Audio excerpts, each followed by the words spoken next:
আলহামদুলিল্লাহি ওয়া কাফা ওয়াসসালাতু ওয়াসসালামু আলা ইবাদিহিল্লাযী আসতাফা আম্মা বা'দ। আসসালামু আলাইকুম ওয়া রাহমাতুল্লাহি তাআলা ওয়া বারাকাতুহু।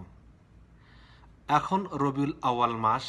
এ মাসের বাংলাদেশ, পাকিস্তান, ইন্ডিয়ার বিভিন্ন জায়গায় বিভিন্নভাবে ঈদে মিলাদুন্নবীর উদযাপন করা হচ্ছে। আজকে আলোচনা করব এই ঈদে মিলাদুন্নবী আসলে কি, শরিয়াতে তার গ্রহণযোগ্যতা কতটুকু। আমরা যদি ঈদ মিলাদুন্নবী উদযাপন করি তাহলে শরিয়াত কি বলে এ সম্পর্কে আলোচনা করব।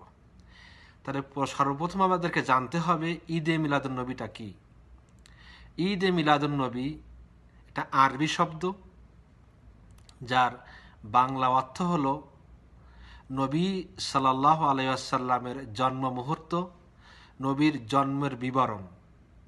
কিন্তু আমরা যারা ঈদে মিলাদুন্নবী উদযাপন করি, যারা উদযাপন করেন, তারা বলেন মিলাদুন্নবী বলতে রাসূল সাল্লাল্লাহু আলাইহি ওয়াসাল্লামের জন্মের সময় বা জন্মদিনেকে বিশেষ পদ্ধতিতে উদযাপন করাকেই তারা মিলাদুন্নবী বোঝায়।